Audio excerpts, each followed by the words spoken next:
Boom.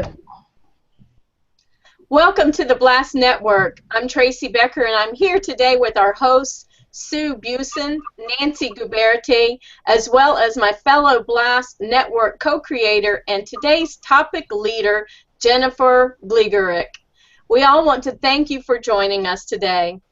The Blast Network was founded so that we could reach those of you, like us, who are living your life on purpose and reaching out spiritually, emotionally, and even in your business endeavors to live your life in an authentic and balanced way.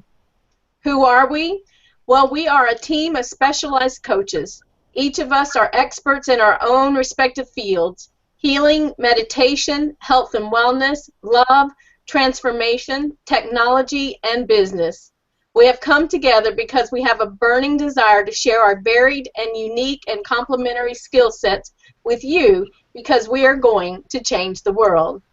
Today's topic is Passion Check, Lifestyle versus Work Style, which will be led by Jennifer Gligoric. So here we go. If you have a question, type it in or email us, and we'll be happy to answer it live on the air or via email after the show. The email address is info@theblastnetwork.com. The handout for this month's topic can be found on theblastnetwork.com under Talk Shows. Take it away, Jennifer. Hi, thank you. Hello, everybody. Well, I'm very excited about this topic. And I was telling the ladies before we went live that this has been kind of a big deal. I work with MOBE, which is a worldwide organization. We help people go take their businesses online and become online entrepreneurs.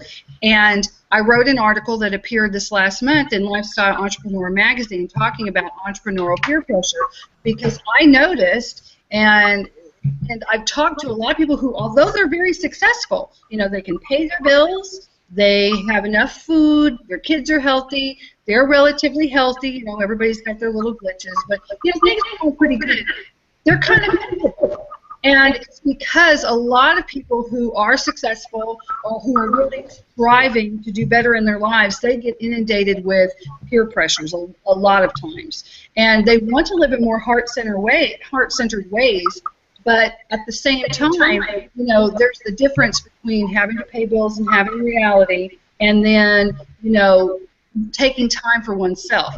So it creates this weird dual nature where the time they take for themselves and start feeling guilty about it, like, and not guilty about it for them, but guilty like I could be making more money, because they go to all these events, they get all this propaganda in the mail, all this marketing stuff, and it says, you know, are you making 10 grand a month, 20 grand a month, $1 million a month, you know, then you're not working hard enough.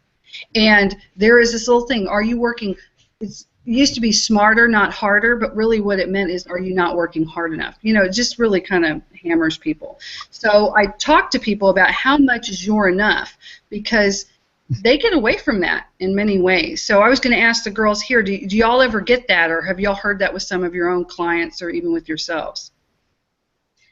Sure, absolutely. For me, you know, I've recently just started, maybe in the past year, weeding out so much of the emails because they are very stress-inducing in nature. They have that urgency. And I know for my business, I've been to the marketing courses too, but when I've found myself following through, I very much start tapping into that inauthentic part.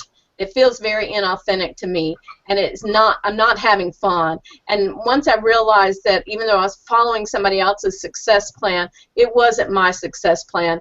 You know, I wasn't having fun, and so I just took a big step back and decided, you know, if it's not fun, I'm not going to do it. And there's just no reason why to do anything else to me. So I know that that's happening like crazy out there. I think so. I definitely think so too. What about you? Were you going to say something, Nancy? I thought I saw you shake your head. Yeah, so prior to what I'm doing now, I worked at Goldman Sachs. And when you work in those type of corporations, I mean, I loved what I did, but what happened was the more you made, what I saw, the more the partners made, the more they spent. So instead of having one house, they had 3 houses. Instead of taking the train, they had their own helicopter.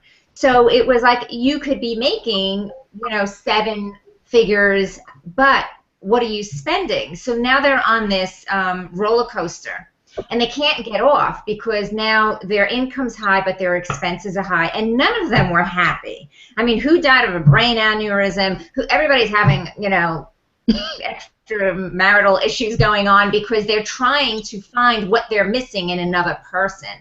So for me, when I had to step back from corporate because, to heal my son, it was like, okay, so what do I really need to survive and to pay my bills and be happy? And I think when you get off of that rat race or that fast lane, you really look at your what it is to survival. Like everything's relative. So, okay, in this mode, what do I need? And then go for that, and then you may find your life's purpose. I mean, that's how I saw it, being in corporate and then being in this type of industry and purpose.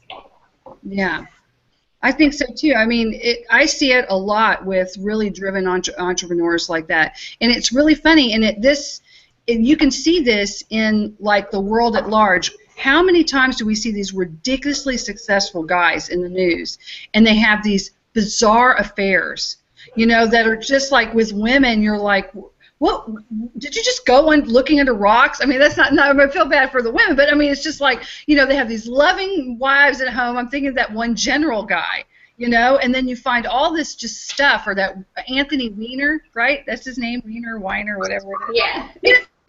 And all this stuff, and you're like, what causes them to just go off the rails like that? And there's so many of them, and you're thinking, but you had it all. You had it all, but it's like, it's so, I don't know. It's the pressure of it. Like, what really is enough? Were you gonna add to that, Sue? Yes, I was just gonna say that what I found is that working as an entrepreneur and then also working 3 other jobs, I find that for me, what makes me the happiest is when I simplify anything at all, cutting a day out here, a day there, just to focus on what I love doing is really the most important thing for me, and I find a lot of joy in doing that. Yeah, I agree. It's the highest, best purpose or use of your time. And I know that there's a lot of entrepreneurs that really work, they talk about that, and then you see them doing paperwork and emails and not wanting to hire other people to help them. Because then it's just too expensive. And you think, well, you just went and you blew all this money on some trip or something, but really you could have spent that money on a VA and been a lot and paid the VA well enough to honor them for the work that they did, because I'm a big fan of paying people what they're worth and not being cheap in life, because just because of a bunch of reasons. But I heard that, well, off topic, that Coupon King guy, he wrote all these books, how to save money on everything, how to haggle everything, and I forget his name now, but I'm going to remember it. And he stopped doing that and realized that he was devaluing everyone and that he was cheap, but he was living a cheap life. He was not happy. And he had written all these books, and then he did this. He stepped away, did this whole self-awareness thing, and now he writes book of Don't Listen to Me. Don't listen to any of those other books that actually kind of made me wealthy. I'm ashamed of them now, because what I did is I told people they weren't worth enough. They were worthless. And I mean, he had ridiculous tactics too. It's more than just couponing. I mean, he would really just hammer people down after the work is done. If there's any little flaw, you can get, just it was. I mean, people should make the product the way they say, but he just went in ridiculous ways. So I don't know where I was going with that. Good point, though. I mean, when we're spinning out on all of that, obtaining money and trying to reach goals that really don't fulfill us just because somebody else has done it and is telling us we're doing it wrong because we didn't do it, that's just all ego-based, and it doesn't have anything to do with being in alignment with your divine purpose of being here and what your well-being is guiding you to, because our well-beings are guiding us and giving us impulses all the time, our intuition, our wisdom self, whatever you want to call it. So yeah, and people need to do, and that's a very good point, because people need to trust that more, because it's fear-based. Well, I'm not working hard enough. Well, what about the money? A lot of times when I'll talk to people, or, these people who want to come into MOB, into the system, and they have these really outrageous goals, and I give them, in the worksheet, there are some questions I give them, like, how much money do you need to make a year to feel as if you're successful? Okay, now describe your perfect home, and if you're a parent, I ask them all these little questions, and then I ask them, now what you really need, because they have these inflated answers that they want to tell people that have nothing to do with what they actually need to feel. I mean, well, my home, I'm going to be here, but really, what is it? Well, really, I just want a nice neighborhood where I feel safe. mm-hmm. Okay, so let's pare that down. If that's really what you need, and would you feel comfortable? Yeah, I feel comfortable and happy. So, you got to pare that down a bit to get out of that ego, because it's more pressure. What do they want me to say? Are they going to judge me? Fear of being judged, fear of being a loser, and then there's also real fears. If people grew up poor, or struggled, then they get very afraid. When we start talking about validate yourself and live authentically, I find those people getting the most nervous, because then they start going, well, how am I going to pay my bills? What's going to happen if the lights turn off? Even though they haven't had a problem with paying their lights in 20 years, that is still very much a big fear. And so to get rid of that. So in fact, I was going to ask you, when you see that, any one of you, with people that you've talked to, or even with yourself, how do you get people out of that when it's old fear that's driving this need for them to push themselves in the ground, even though they haven't felt it? You know what I mean? Are y'all following that? Yeah. Okay. Well, fear is always rooted in these perceptions and beliefs of lack, limitation, scarcity, and poverty. And so, once you can recognize, fear is just the tree trunk, then there's the roots, right? And if you don't get down there, and you don't have to spend a lot of time in the past, you just have to recognize, oh, I stumbled upon my belief system that there's not enough money in the world for me, right? And then say, and if I get more aligned with my divinity, and then I just use, say, the law of attraction or the electromagnetic field, if I just trust that things are working out for me, then I can just effortlessly start enjoying things as they come, being open and receptive. I just recorded last week a meditation about how to be open and receptive, and just walking people through just by using the breath and opening up to be more receptive and allowing. And that's, like I said, when you're spinning out, and I mean, that's how people make money, off of the urgency. And I just decided I am never going to promote myself in a way that feels urgent. If anybody wants to talk to me,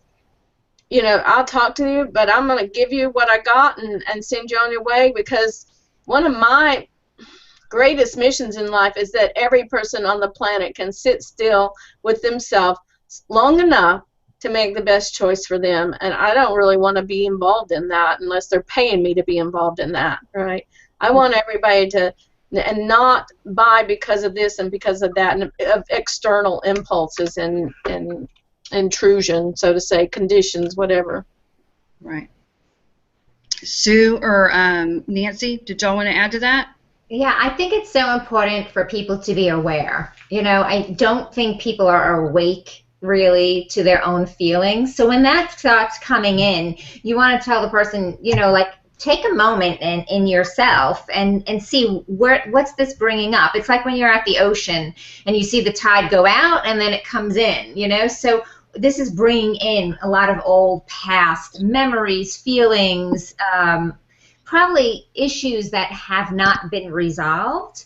And either you have to just say, okay, it is what it is, and if you don't want to go back and resolve it, then that's where like emotional freedom technique would be fantastic. So let's replace that negative mindset, because it is the mindset, like like you mentioned about being like, you could then get magnet to the positive or the flow, right? But you have to change that mindset. So if you're not willing to do the work to say, where is this going, and go in deep, then just eliminate that thought with a positive one. I think people need tools and techniques. You know, Jennifer, when you were talking before, I was wondering in my mind, like, what do college students do?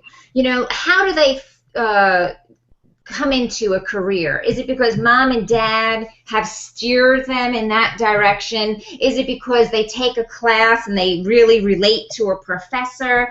Or is it because they're looking for the money and not for the purpose? I think that there's a lot of youth that are not following what their purpose is because A, they don't stay in their own mind, they're constantly moving, or they have outside influences. So I wonder, like, this whole college, I love education, I think it's fantastic. You know, I think any young person who can do the education should, but I think that there's something missing in the whole college core and curriculum. I think they should add passion, purpose, and then that should be the core. That should be one of the core courses, and then give them the opportunity to look at all these different majors and then find something.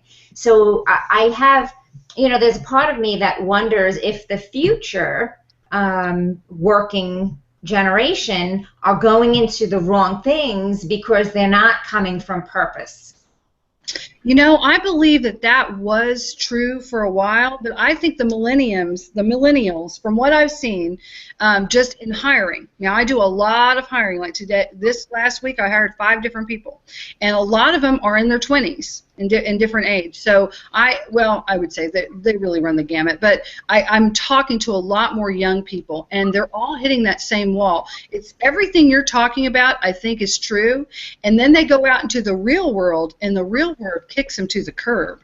They have these crushing student loans, there's a lack of jobs, there's a lack of this, and what I'm finding is that many of the youngest people, it's the cream rise to the crop. They're like, forget this, I'm going to do something different. I'm going to make a new type of career. I was just read an article about who thought the millennials were going to turn out to be the Ben Franklin generation.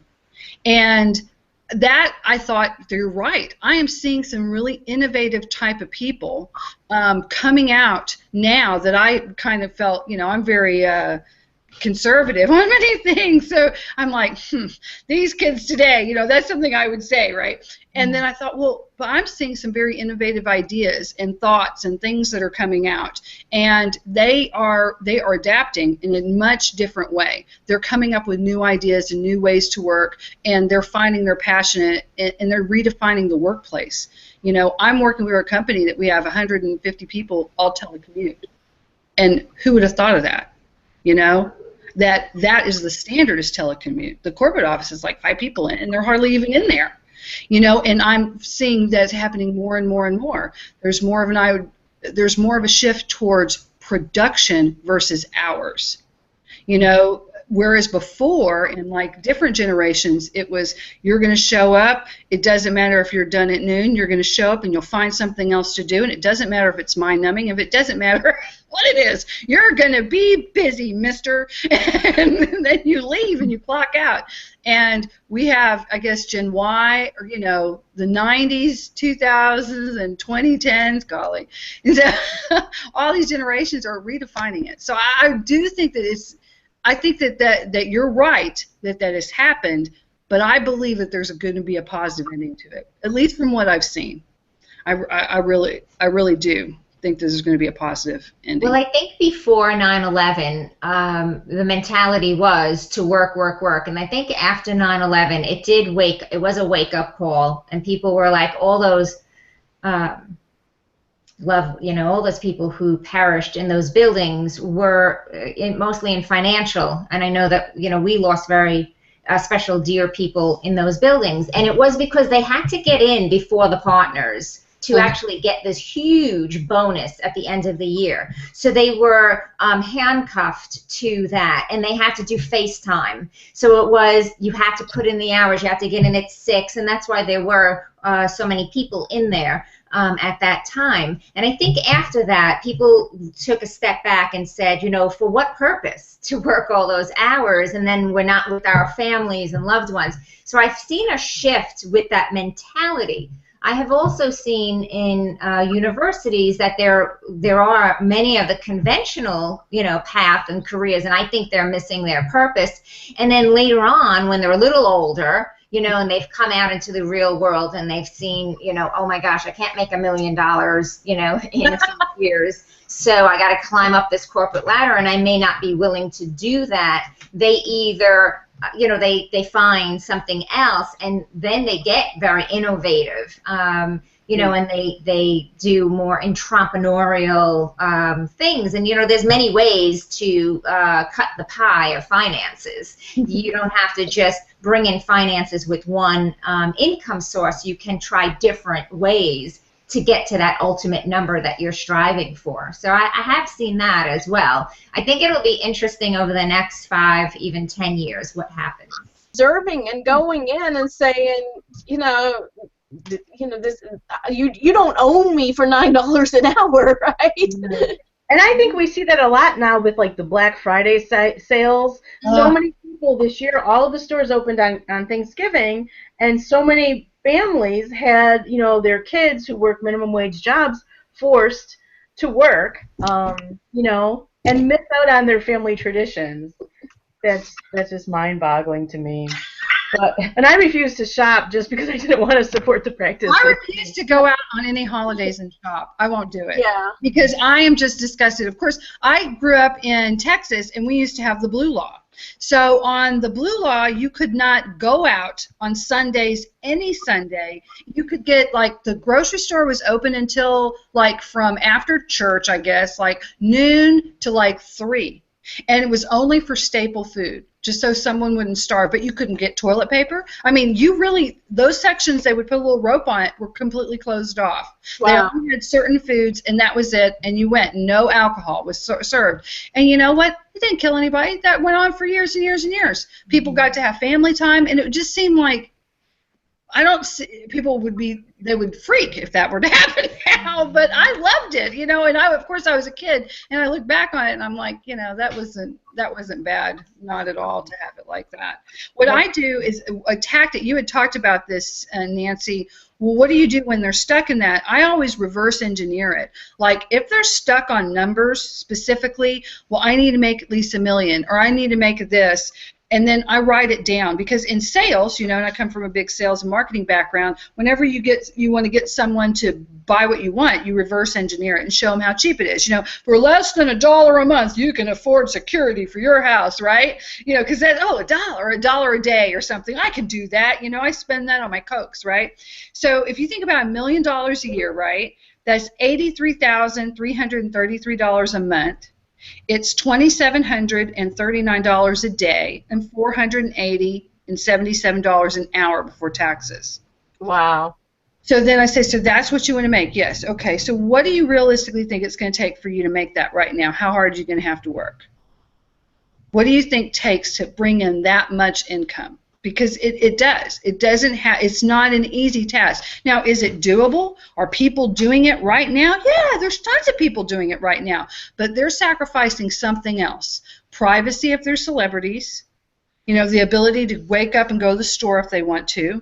You know, not having freaks go through their trash to, I don't know what they get out of that trash, but whatever. You know, so what would it take to do that? Okay, so let's come up with a different number that's not going to change your entire life in a way that you're not going to enjoy, you know?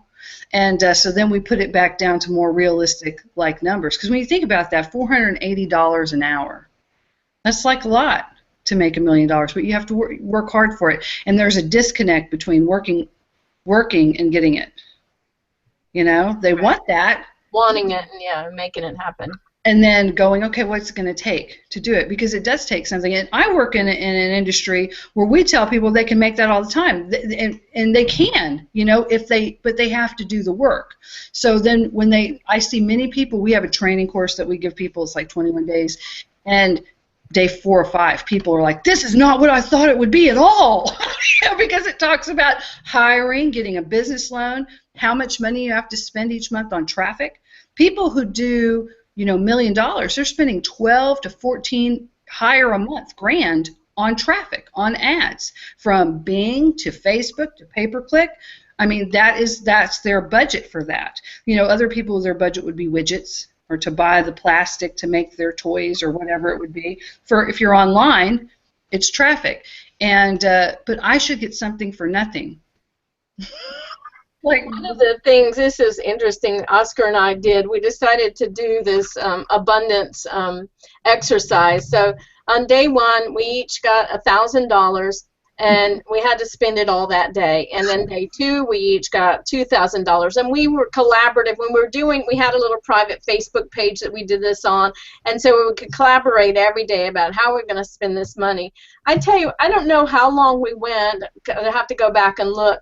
But when we were, by the time it took us to get where we were probably having to spend about $400,000 or $500,000 a day, we were just so over it. It's like we just say, okay, we're just going to sit on the street corner and hand out $100 bills again, because we've already bought all these mansions, all these retreat centers. We're paying everybody to manage them. We're flying here. I mean, it's like we had already created so much. I mean, it was really fun in the beginning, but it was just like, yeah, this feels terrible to have all this much money. It's a lot to deal with. Yeah, right? That's a great exercise. That is a great exercise. Yeah, I mean, the whole plan was to make it through a year, and we were just like, no, we're just done. What's funny is you build all these centers. I love that. I love the fact that it's not like after our golden toilets and platinum bidets. I think we had 5 or 6 houses in different places around the country, and a couple hotels, and we would just like hire people there to manage it, because of course we can't live in all of them, right? So rent it out and manage it for us while we're gone. And I know, but bad troubles. That's hilarious, though. Yeah. One of the things that I feel also. Okay. Oh, I'm going to move to you here. I'm going to click on you so it presents. Okay, there you go. I was just going to back up and state that I think it's changed so much recently, because in the middle-aged area, the people who are middle-aged now, so many of us were conditioned to believe that you go to work and you trade your hours for dollars, and you stay with one company your whole life, and you retire and you get your pension, and that's no longer the way the world works. I think the younger generation now also, are much more likely to realize how much easier it is for them to be an entrepreneur and to make money doing things, even being able to make money while they're not physically doing anything, where they set up processes and get that stream of income coming in. So I think it's changed a lot, and the younger generation is realizing there are ways where they can make money that they don't have to physically give up so much of their time for it, which is great. But what I found for the older generation, so many people have been conditioned to believe those things, and how money only shows up when you are physically doing something for it, that I found that the tapping is really helpful, because most of us have been conditioned by our parents or society in some way that we believe, that money is very scarce, or, we may have been told things like money doesn't grow on trees and that sort of thing. So it's interesting to see how people can address those issues with tapping or with any other method that they use, sometimes just by becoming aware of it and realizing where their feelings of limitation and lack stem from. See, that is really good. You know what that brings back? I was watching someone do the tapping exercise once, but I bet you when you do that, you get a lot of people going through all those childhood things. There is no elevator at the top. You've got to take the stairs. You have to do this, and that is really very deeply ingrained in many people. And I think that I find a lot of people that have sorts of guilt or this shame or this voice that's like, but that's not reality. Their little thing, yeah. Exactly, and especially for people who are in the healing professions or those who help others, we were taught you do things out of generosity and you don't take money in exchange for doing a favor or helping somebody. that you should just do those things. So it's hard sometimes for people to accept money for what they do because of the feelings that are ingrained in them. Yeah, yeah, because that's the flip side of the coin. The people who will do so much work and then won't go to their boss and say, by the way, I've worked really hard hours and I deserve a raise now for this because I've done this, this, and this. They just won't do it, and then they'll burn themselves out completely. And then you have the other people who will show up, at the crack of 10 with their latte, and by 3 o'clock they're like, that's it. I need to be the vice president of something. And so, yeah, you're right. There's both of them, and both of them have other ideas. Some of them are conditioned in different ways. It depends on where their, I guess, peer pressure. I always think of it as peer pressure comes from what they're told. And you're right. It's very generational, much so. And I think that some of the younger generation, Enron and WorldCom, when those things happened, and that you had people who had losing their retirements, and so many of them, that's not supposed to be that way. You're not supposed to be able to work, loyally as a good employee, and then a company can take your retirement and you have nothing at all, and you're just like you were 20 years old again. I think that shocked not just the people watching. I think that shocked the entire nation that could happen, because it wasn't that it wasn't happening in some companies, it just wasn't so highly publicized. And I think that freaked a lot of people out, that we can't trust the company. We can't, there was that thing, well, I can always be a corporate guy. I can always be a company man. And then they realized, no, that's really not even true either. I think it scared a lot of people, and it made the workplace very unstable, because there should be companies you could work for 30 years and they will honor your dedication and loyalty to them. And there are companies like that. And I think it made the workplace, they're losing good people that probably would have stayed and been loyal at those companies had they not had that fear. Because recruiters will tell people, like in engineers, they'll tell you not to stay at a company more than 4 years. That it'll be harder for you to place.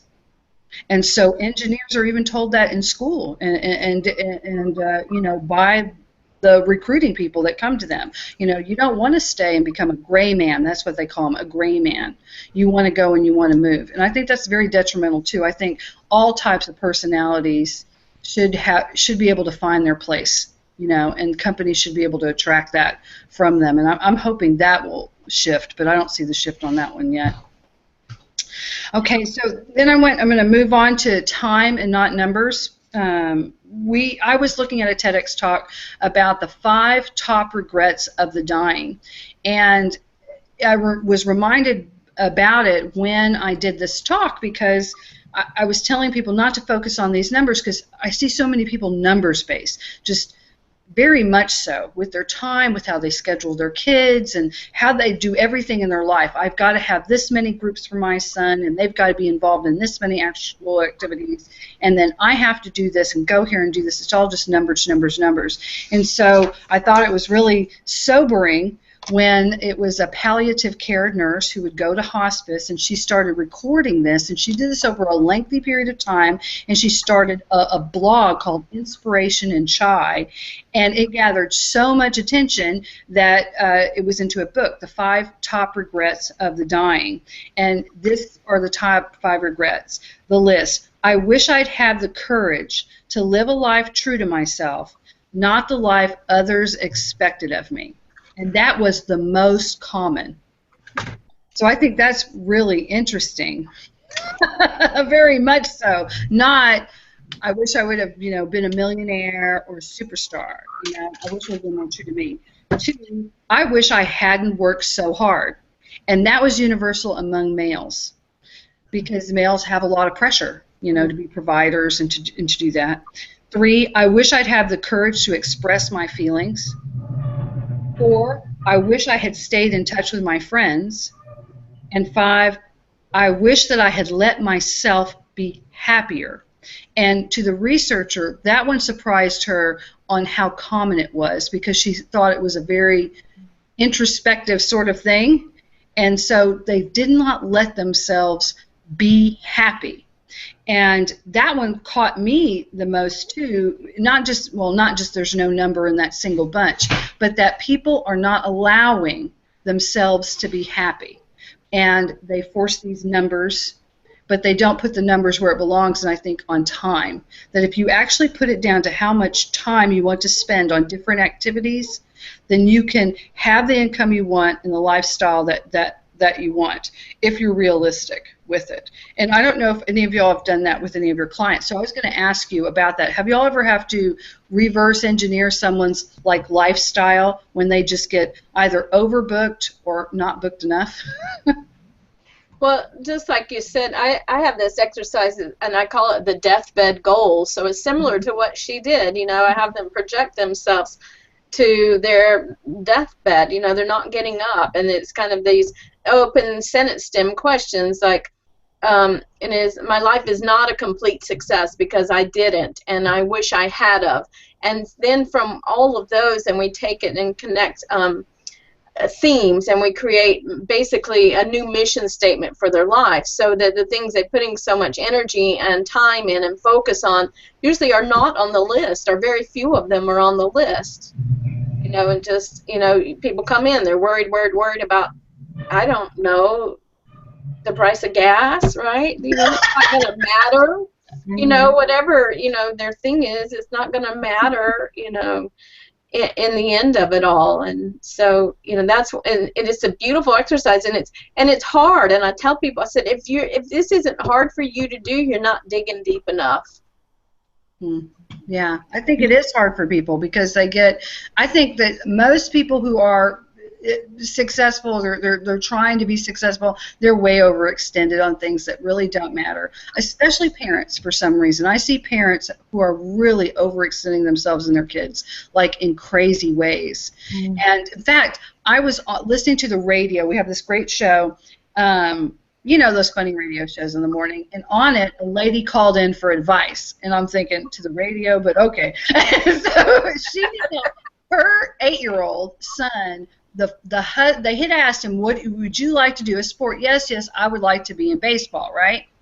So he goes in, and it was a season, right? Some whatever little league season of baseball, and she writes in, she goes, well, it's been how many weeks, I forget how many weeks it is, he cries every single time we take him, the entire time, and then he just won't do anything, and he'll cry on the field. And my husband says that, no, you made a commitment, you're going to go for it. But now it's become this miserable exercise where there's crying and please don't make me, and I'm not happy at all, and I'm sorry I picked this, you know, true regret, and he doesn't want to do it, and then, no, you committed. And I was amazed about how many people called in and said, no, he should finish out the season.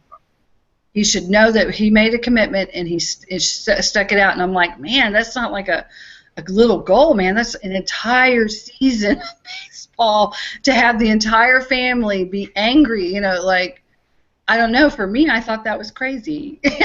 I would be like, after a couple of times, why put the whole family through misery and say, we'll never do that again, you know?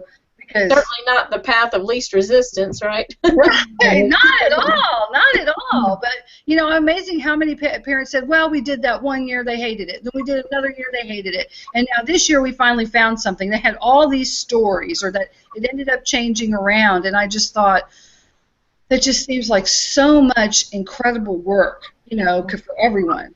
Just be miserable until finally something happens. I don't know. This doesn't seem fun to me at all, but but I do think parents are very overextended with that. Were you going to say something? Sometimes. Yes, I was going to say, first of all, Tracy, I love what you do with your clients with the coming up with a mission statement for what they do want. I think people are not really clear on what they actually do want. Right. It's so huge. So doing that is really awesome to, you know, have them sit down and figure out what do they want for their, you know, for their life. Yeah, define it. Yeah. And also, with what you were sharing, Jennifer, about the 5 things that people regretted when they were on their deathbed, not one of them has to do with money or cars or how many vacations they wish they would have taken. So I thought that was really interesting, because most of us think those are the things that we want, but when we are at the end of our life looking back, those are probably not real important in the end. Right. Definitely, because you're on your deathbed, you really aren't able to acquire more things. I think what you want to acquire is more life. You know, so that's why there's a shift from things to life. And unfortunately, for many, it's too late, you know. That's the sad part. Everybody should be doing a little check-in, if not on a daily basis, a weekly basis. Because from my standpoint, I see people who are unhealthy because of the stress that they've inflicted on themselves because of past thoughts or mindset or career goals that are unrealistic or not in alignment with their internal dialogue. Yeah. So it is a big problem. And then there was research that showed that having purpose and meaning in life increases your overall well-being. It decreases depression, and that was more important than just saying I'm happy. Because people who said they were happy were gravitating towards self-gratifying things that may not have had purpose or meaning. But if you really gravitate towards your purpose and meaning, then all these other things fall into place. You know, so that people want to say, oh, I just want to be happy, or I just want to be wealthy, or I think that they're not being specific enough. Right. And they're going to miss. If you're not specific enough in what you want and what makes you happy and what you are willing to do to get there, you're going to miss the target. Right. Yeah, absolutely. And I think that a lot of people are afraid to say what would really make them happy. I think women in particular are most afraid to say what would really make them happy. And I was talking to one young lady the other day. We just got into this weird conversation, and which often happens with me. And so I said, well, what do you really want? You know, she had these jobs she was looking at, and she was, you know, worried about 2 offers. And I said, oh, well, that's a terrible thing to be worried about, you know, wink, wink, haha, you know, like that's a great thing to be worried about. And I said, well, what do you really want? She goes, you want me to tell you the truth? And I said, no, I want you to lie to me. Of course I want you to tell me the truth. And she said, I really just want to be a really good mother and housewife one day. That's really what I want to be. It just stresses me out for this, but you can't tell anybody that. You're probably judging me right now. And I thought, wow, that like blew me away. And, you know, and you have people like that. And I think, well, that's a tough one, because you have to be able to take care of yourself and until that happens, and find that person. But then if that's your actual personality, why should you be ashamed of that? That's a wonderful thing to go, I just want to be that supportive of a person that I want to do that. And I said, well, maybe you should think about things where you can support others, you know, or you can create in that way. What makes you, you know, so we started talking about what was it about being the housewife? What was it about, you know, keeping the house clean, you know, keeping the house decorated, making it a nice home? Is there anything you could do in a career that you could help people make nice homes? A professional organizer? Somebody who can come in and help other people organize their lives? You could be a personal assistant for someone who's very busy. Because if you have that personality, there is a job that you can do for it that doesn't involve finding someone to marry, because that's difficult. That's of a heart. That's a very different thing. And yet you have a problem. You've got to pay your bills right now. So there are options for that. But if you don't say it out loud, then you won't ever go, because she just sat back and she goes, wow, yeah. And I could tell that really made a little shift. And, you know, she went on her way and I went on my way. But I wonder how many people would say that, you know, like, well, I'm really good at painting, and I wish I could be an artist, but this is ridiculous. I'm 50 years old, and I just need to go back and get a job. Well, there's ways that you can do it. If you actually say it and move forward and put it out in the universe, these things will come back to you in positive ways, and you can live more authentically and not starve to death. There's this constant fear. I'm going to starve to death if I'm going to do that.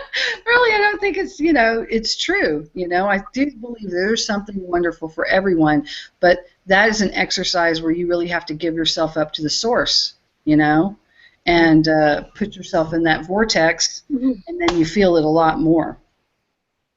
So I'm going to go on to, I talked about revisiting peer pressure and going over with people. And this is, again, something we talked about. How much money do you need to make a year to feel as if you're a success? So then we talk about what was their first gut answer. And then I tell them to pull up their bank statement on their computer for the last 3 months and add up all the debts. So actually what they're living on right now, the debits from, whatever, from their bank statement, and then multiply that number by 4. And then I want them to think about the last vacation they took with their family and how much it cost.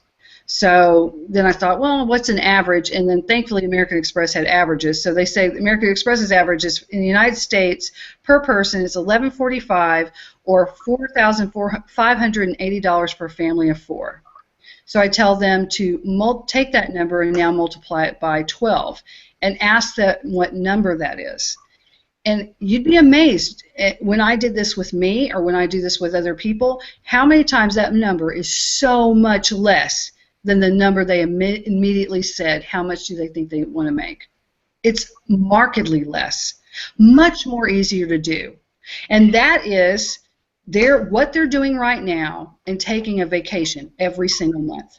Mm. And so when you put that in perspective, you're like, oh yeah, okay.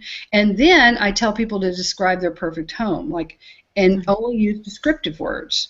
They can't say, well, it's $500,000 a year, and whatever. They have to say, like, my perfect home is filled with love, or my perfect home is filled with the sound of children laughing. Let's say if they don't have children, and to think about that as their goal, rather than what it looks like.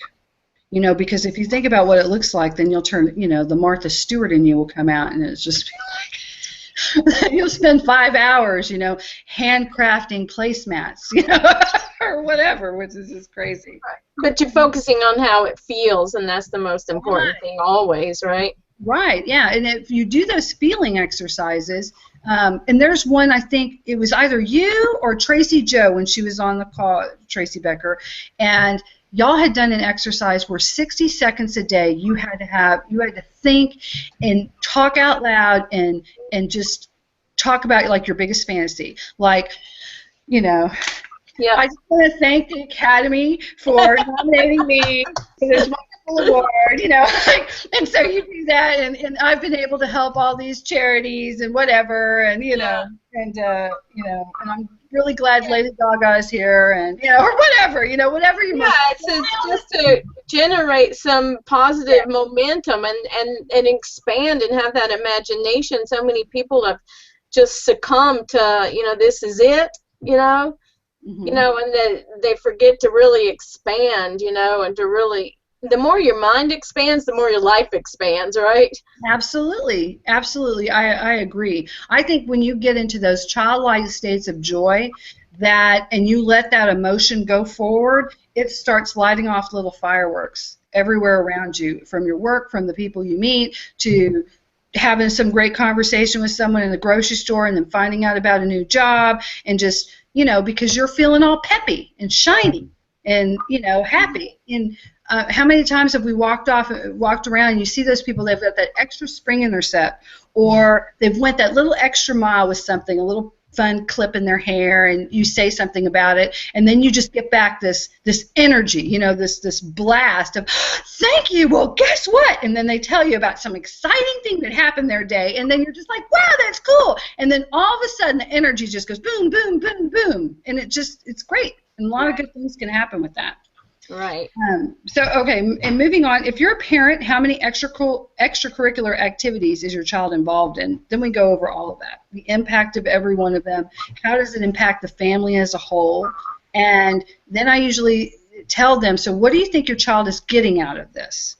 Like especially if it's negative. Some of them are very positive. My child's involved in dance. She absolutely loves it. I love to watch her. It's a great time for me.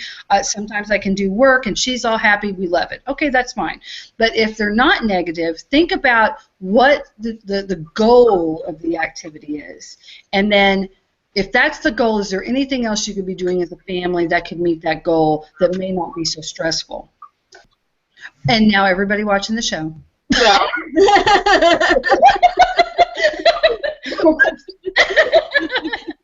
sorry. But there's a fear there, he's like stuck in this conundrum of telling and letting these people that he loves dearly down, but he just kind of wants to be and hang out and just do school. So that's a tough one. That's a real tough one, especially if you have market success in it. You're really good at it, and that is a tough one. I think that's going to be tougher for them than him. And who knows that if they and this is my tip, okay? If you're the parents listening, and you're like, no, horrible idea. If he's actually aligned with it, and he's just wanting to assert, like, I just need a break, I want my own independence, or maybe he just wants to know that you're listening to him, and that you want him to be happy. So let's say you say, okay, son, you've given it your best for all these years. You've never let us down on this. You've worked really hard, and if you feel that way, we support you. If it's truly aligned, he'll come back to it. He will take that break. He'll feel completely supported by you and know that you love him.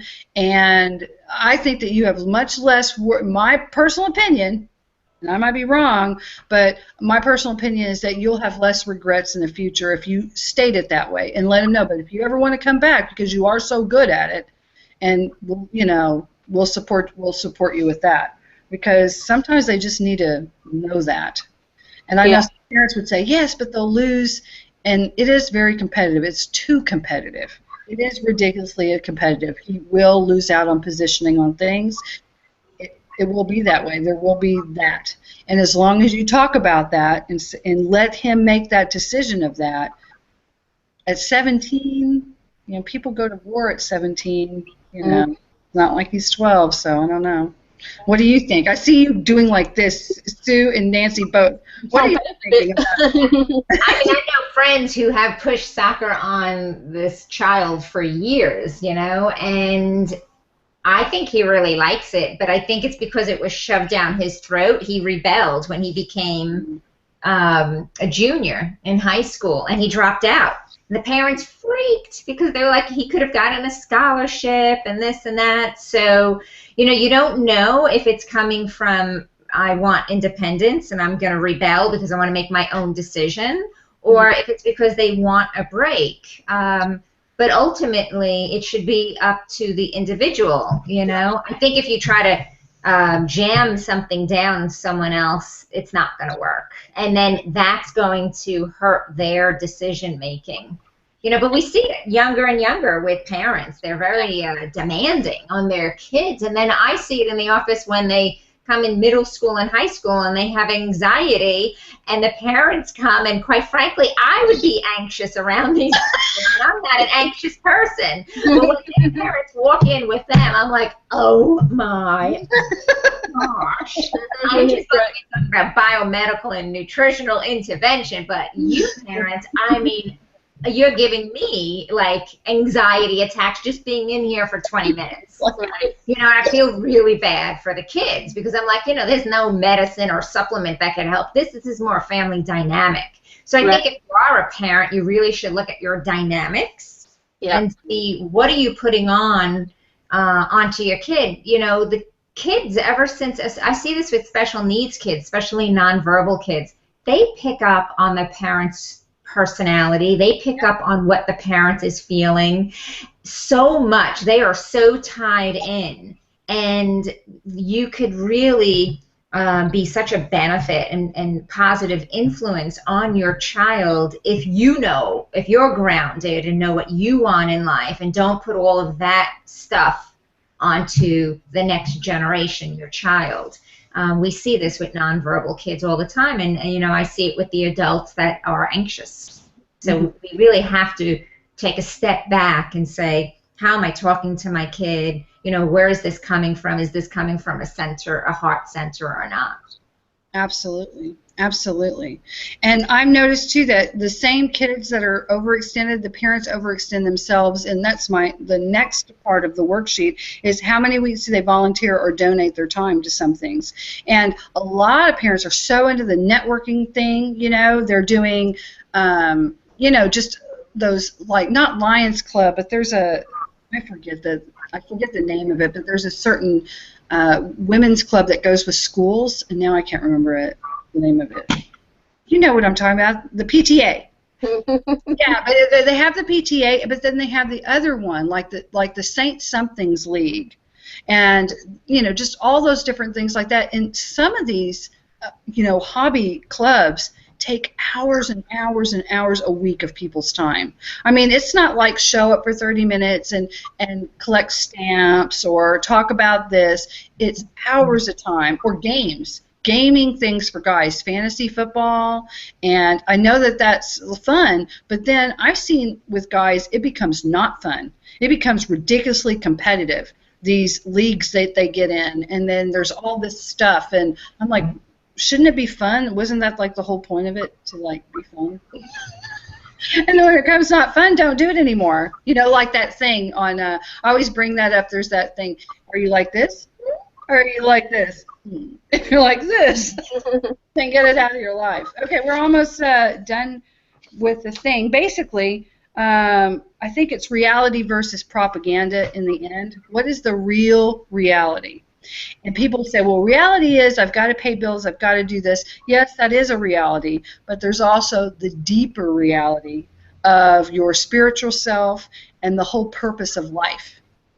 So there's the propaganda of making $1 million a second for existing, and then there's the reality of we have to pay bills to do things, and we have to buy things, and we have to be involved in our community. Yep, that's one reality, but then there's also the deeper reality of the purpose, meaning of life.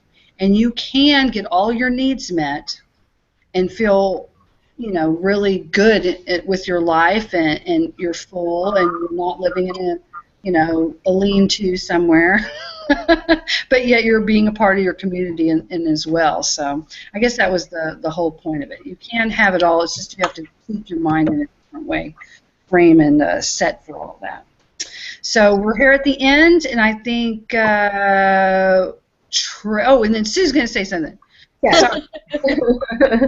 I would just like to say on behalf of the Blast Network, I'd like to thank everyone for joining us today and hope that you've been inspired by today's show to perhaps sit down and think about where you're at and maybe put together a mission statement for your life. What makes you happy? What would you regret in the end? Thank you, Jennifer, for taking on this topic. It was really an interesting topic. And let's just take a moment and see what everyone has going on. I know Nancy has an exciting launch coming up. So, Nancy, would you like to share that with us? Oh, I'd love to. So my program, 9 Steps to Healthy Living, is starting on Monday. And it really goes over the 9 crucial steps to live a healthier lifestyle and get into the mindset as well as the physical well-being. So we think about mind, spirit, and body, and you could see that on nancyguberti.com, and I'd love for you to be a part of it. Great, thank you. And how about you, Tracy?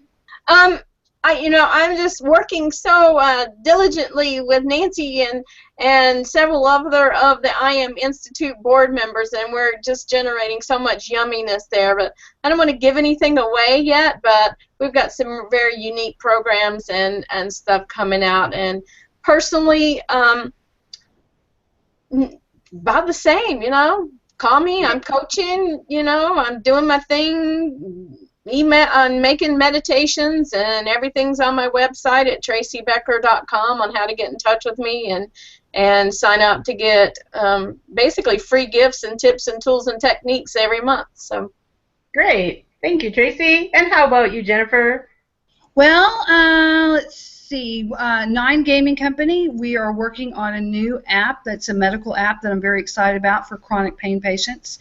And I'm not going to tell you more about it. It's very exciting. It's going to change things. And you can visit theblastnetwork.com or Jennifer Marketing. I'm going to put up a lot of my things with Mobe. If you ever want to look at me on LinkedIn, you can see all the jobs that I'm recruiting for. And I do look for telecommute rock star professionals, and so every week, we're looking and interviewing and hiring. So if you're looking for a job, definitely look on my LinkedIn at Jennifer.Gligoric or JenniferMarketing.com. It's all tied in together. You'll be able to find me. Okay, great. And how about And you? I'm Sue Busen. My website is tapintobalance.com, and I have a website that I'm launching with my son. I'll give you a sneak peek at mypethealer.com that offers a service where you can send in a hair sample from your pet, and we can determine what foods or environmentals may be causing imbalances for your pet. So that's mypethealer.com. Wow. You can That's reach cool. all of us at info@theblastnetwork.com. So thank you all for joining us, and Thank have a wonderful month. We'll be back next month in June, where Tracy Joe will be leading us for that topic on June 6th. Yay. Yay. Bye. Bye, everybody. Bye.